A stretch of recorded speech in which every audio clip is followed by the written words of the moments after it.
Ladies and gentlemen, we now have an invigorating chat on collaborating towards the $5 trillion economy with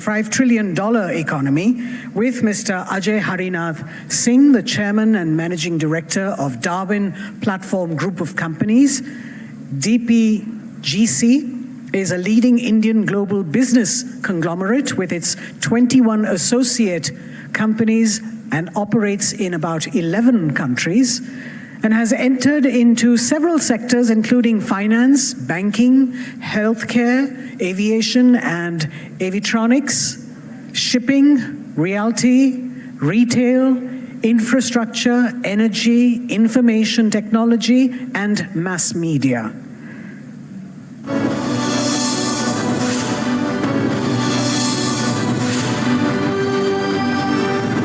2010, Darwin Platform Group of Companies was envisaged.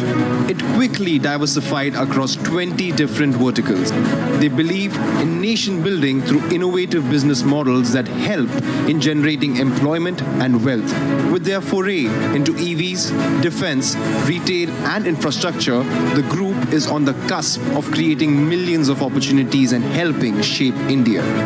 2019, India set a target for a $5 trillion economy. In this session, we will have Mr. Ajay Harinath Singh, the Chairman and Managing Director of Darwin Platform Group of Companies.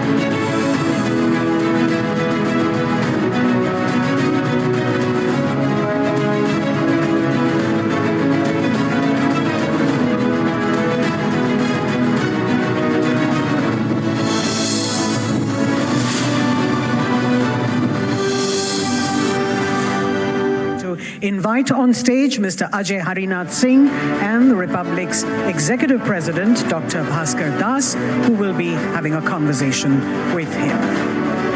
Please be seated.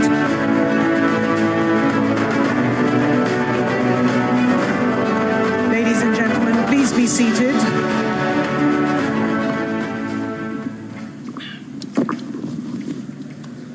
Good afternoon, sir. Good afternoon. You know, I must announce that no one has seen Mr. Ajay Harinath Singh on any public platform in recent times. So he has consented kindly to come. He may be media shy or he tries to avoid me, but he has agreed. When I discussed about our session collaborating towards a $5 trillion economy. How do I introduce you? I was wondering, looking for data, doing some research. Then someone I met in Kush Bhavanpur, he said, "Aap Ajay Harinath Singh ko jante nahi hai, to Prince of Kush Bhavanpur hai." ना Prince है, Prince के साथ तब तो मैं interview नहीं कर सकता हूँ. I'll get nervous. But he gave me confidence, don't worry. I'm not bothered about whether I'm prince of, previously it was Sultanpur. He's the chairman MD of Darwin Platform Group of Companies. Imagine born in 1980, Generation X. I was asking him, will you sit with a gray-haired person to discuss about future? He said, don't worry, you are the youngest man. He made me feel good.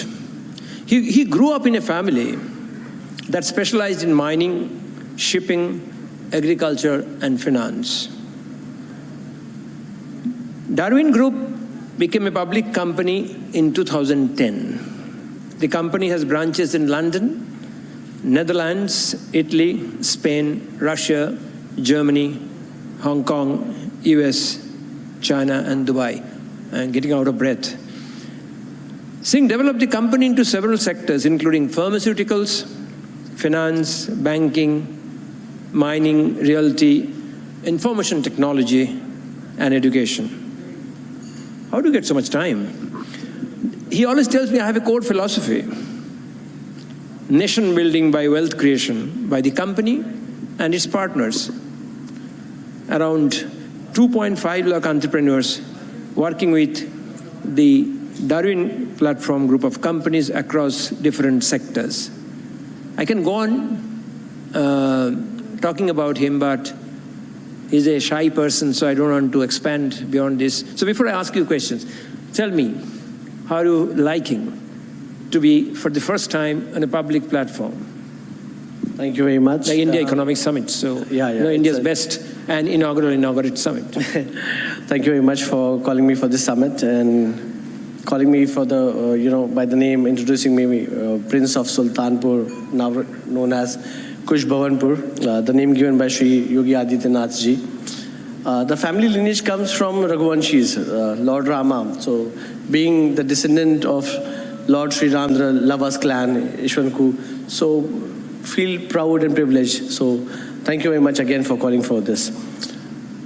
Darwin is a business and we are growing. So I think we are doing better for the betterment of the country. So let me start with the question straight. You know, we have been hearing about India's endeavor to the 5 trillion economy and national infrastructure pipeline.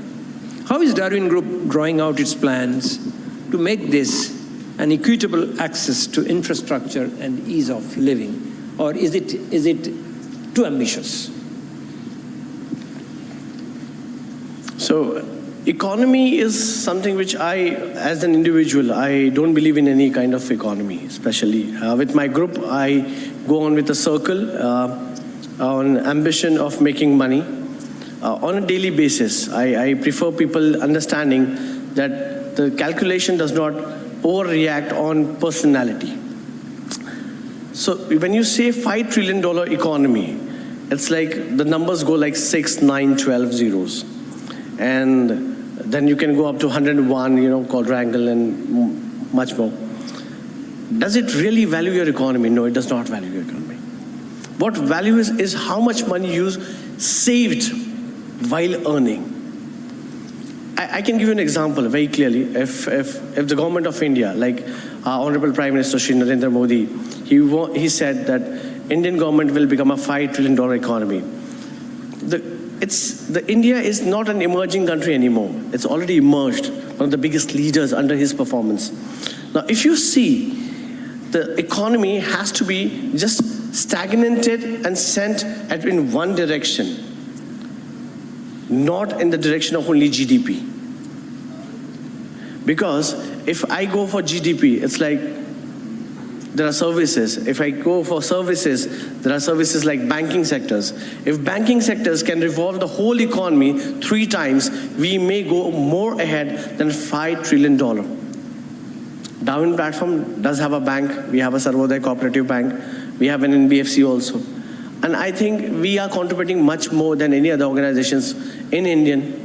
Like we have been employing people, giving them jobs on time, paying on 15 days time every time. Our basic structure of making the economy more robust is pumping the money in the system. It's not keeping with us. We make the demand and supply equal to each one. And everybody loves that. So money coming into your pocket, you will love it, right, Bhaskar? So pumping it in the economy, you are talking about, a lot of economists talk about empower people by giving money which can give a demand side spike. So that's a good approach. Darwin's defense foray and investment in molecular nanotechnology, I don't understand, it's too technical, and also power corridor for defense power corridor, as Prime Minister also mentioned. How does India's perception change with all these initiatives where you are involved now? Under the leadership of our Prime Minister and Shri Yogi Adityanath ji, again, why do I take these 2 names? They are the most powerful entrepreneurs of the global people in the economical or the political industry. Their visions have made entrepreneurs to go next level. Molecular nanotechnology. My CEO, Raja Chaudhary, my defense team, Amitabh Sinha from London Pentagon, what they are doing, we are doing certain things for the government of India which nobody has done till date. A laser technology, where casualties will be less. People will be protected. They don't have to go on the field to fight on the borders. They can sit at one place, make a circular, see the person who's coming from where and when, and they can shoot it from a range. a technology which we are developing in the coming years, where even a missile cannot enter in the Indian aerospace. 6 kilometers, it will be in ashes. It will be in ashes. And it's not my passion, it's the passion of my organization, my team. I believe I have the best team. My CEO says, if I want to live one more time, I will make sure that the Indian defense system becomes the best. My elder brother Sandeep says, if I want to make India the robust organization, I would make sure that everybody gets the security and stability in life. Nanotechnology does not believe in this. We believe in something more, saving lives of people. We have also come out with jackets where we can monitor diabetes, heart rates, sugar levels, and somebody in winter -40 in Siachen, if he goes down, something goes down and he's buried inside the snow, still he will be alive at least for 72 hours. That kind of jackets we have. It's a bulletproof jacket. We are inventing. These all things will be given to the government of India in coming time. I mean, by 31st of March 2022, we will be handing this to the government of India. Our defense system, Darwin Platform Defense Avionics, we will be at least infusing 5,000 crore rupees in this particular project by 31st March 2020. By 31st March 2022. Not less than that. That's good. I think we can sleep well at night. You can also sleep with me. Now, you have been a great advocate of smart cities, that you feel that it will change the economic well-being of our citizens. I wonder, can smart cities be smart? Of course, in the previous session, Mr. Goswami as well as Mr. Nitin Gadkari have been talking about the e-vehicles, talking about pollution control. But, pollution in the automobile industry. Now, are smart cities easy to build in the context of this pollution that one experiences in our own, not only in our country, all over the world. So do you think that smart cities are a feasible project? Every city is a smart city within itself. Designing to the next infrastructure level is what it needs to be done. Upgradation, that's what they need.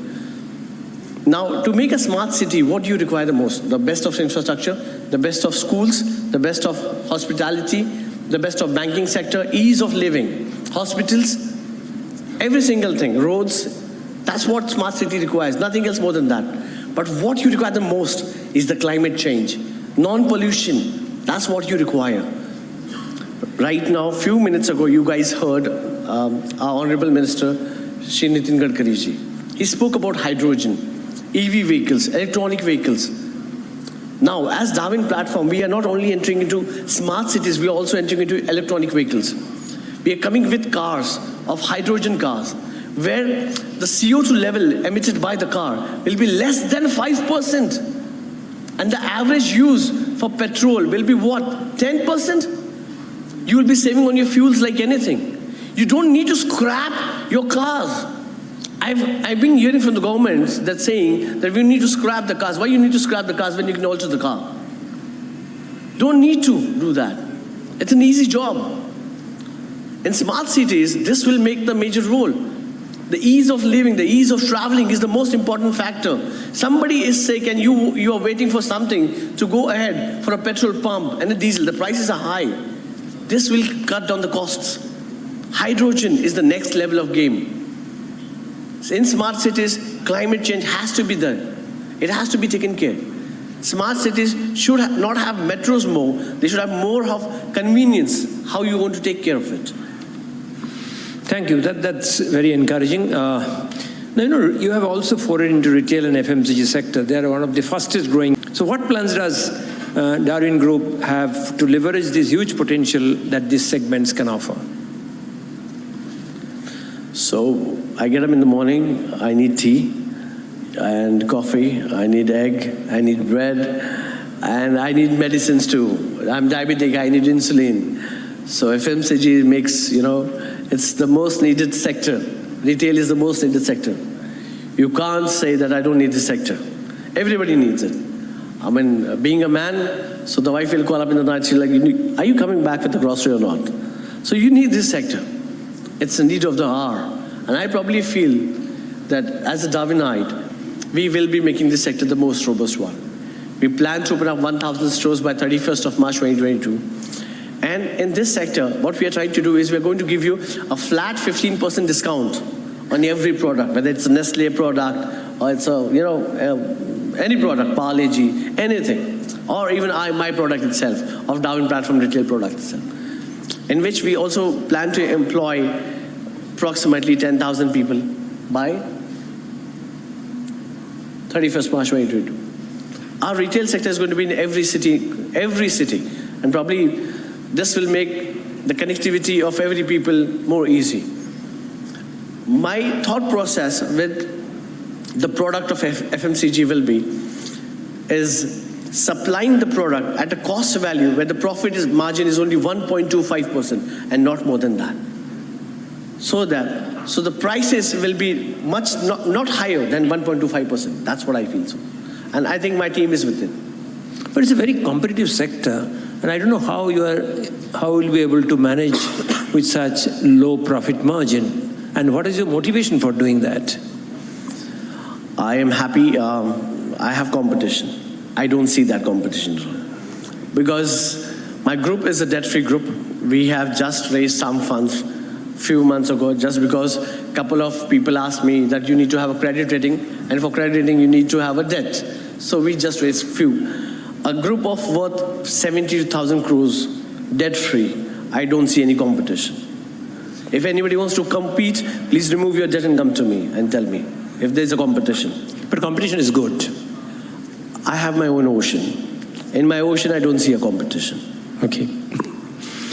Now, Darwin's platform has also entered into OTT and entertainment sector, now with more focus on regional content. So how will it benefit the employment sector and creative industry? So very few people in the industry of Bollywood, Tollywood, Hollywood know that we have financed more than 43 films. We financed. We never went ahead and said we want to become a producer. So one of my best friend, Sandeep Singh, he came to me, Legend Studios, and he said, let's get into a contract and we do an OTT platform. I'm a fan of digital media, but I'm not that fan because I feel it has evaded the family into two parts. The father is sitting in another room, the son is sitting in another room, they're watching the $7.99 Netflix in both the rooms, same channel. But still, if this is the need of the hour, so what we are trying to do, we are trying to do something unique. We are launching our own OTT platform plus a movie mela. In this movie mela, what we are trying to do is, we are trying to do all the producers, all the directors to come to the mela, show our content. Once we see the content, we'll approve the content instantly and we will air it within 24 hours. The payment will be made upfront 100%. Nothing. And in this case, we'll be employing. So it's not going to be an OTT platform itself. It's going to be an OTT tubers also, where you're going to, you're going to teach people how to make the content. A robust content, a genuine content, where where the sensitivity of familyness is there in the content. That's what is going to be in the OTT. My final question, I'm really, being a management student, I was looking for there's something called core competency. Where is your core competency when you're operating into such diverse fields? That's my final question. And I'd be very keen to understand how you focused on your core competency. So core competence, so I can say this core competence and come with an example very surely. And the example is like this. I'm sitting with a man next to me. He's 68 years old and he's still young. He's one of the best men in the industry. When you can do this, I can do this too. Thank you very much. Thank you very much. So I think you defy the gravity of life differently. Fine. Thank you very much, sir, for your time. It's a privilege to interact with you.